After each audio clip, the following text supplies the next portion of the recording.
There was a question brought into my space last night. Are there parts of you that you were once afraid to show that you are okay with now? Two things about myself. I used to be afraid to talk because I didn't want to be labeled that I talk too much or I'm a talker or things like that. And so I will hold back from talking. But the truth of that is that I'm a teacher. Talking is part of what was put in me. There are things that God puts in my spirit that I need to share with others so they can be helped. I also used to be afraid to show that I was nice because I didn't want to be taken advantage of. Perfect example, I got called to a college a couple weeks ago in Philadelphia about media professionalism. And what they called their event was talking to Black media professionals. Okay. So one of the things they asked me was, how is it or what are the issues with being a minority in the world of TV and media? And I started to give them some, generic answers because that's the question they asked. But I said, to be honest with you all, if you want to know what I do about that, nothing, because it's the furthest thing from my mind. If I walk into this studio or wherever I'm going with the goal that I want this job or there's something that I want to achieve, I'm not worried about a black, green, white, purple, or orange person. And so why do I say that? Because sometimes when we focus so much on the obstacles and things that can stand in front of us, we never move because we're trying to walk this way and we're looking this way over our shoulder to brace ourselves to figure out what's going to happen. And so when God is not in front of you and your success of where you're trying to go is not in front of you, you have nothing to look forward to. You just continue to look behind you. And so I have this other example. So we're looking at this image right here beside me. What is this? It's a cup, correct?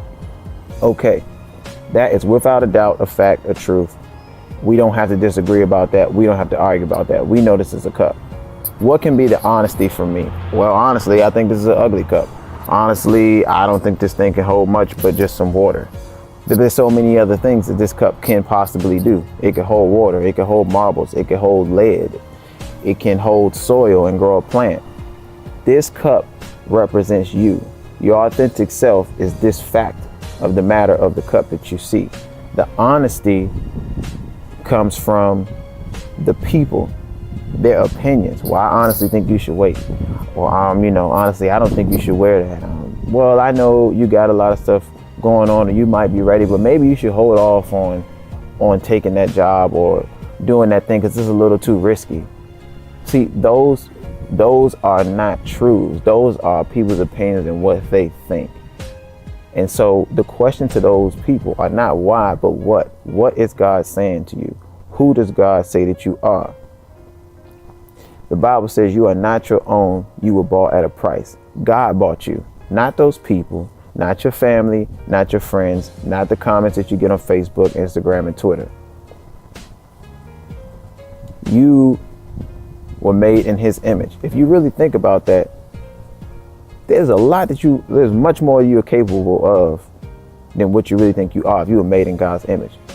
But let me go back about the people. Sometimes we get that opinion and honesty from people that we really love, people that we really respect and we value their opinions. And so they sometimes don't mean any harm, but what they're doing they're speaking from their past, they're speaking from their experiences, they're speaking from their past mistakes. But those things that they're saying did not write the chapter of your book that you're on. Those things wrote their book. Those are the pieces of them. And so what's the takeaway from all of this? One, you can go listen to the lesson from the Soul Factory called How to Influence with the Power of Your Authentic Self. Also, listen to Lettucey, The Pieces of Me, and ask yourself these 4 questions. Are there parts of you that you were once afraid to show, but you're okay with now? Have you accepted that you are not always what others want you to be, and how do you handle this? What do you believe about making mistakes? And what are you not afraid to be now that you know yourself better? How to influence with the power of your authentic self.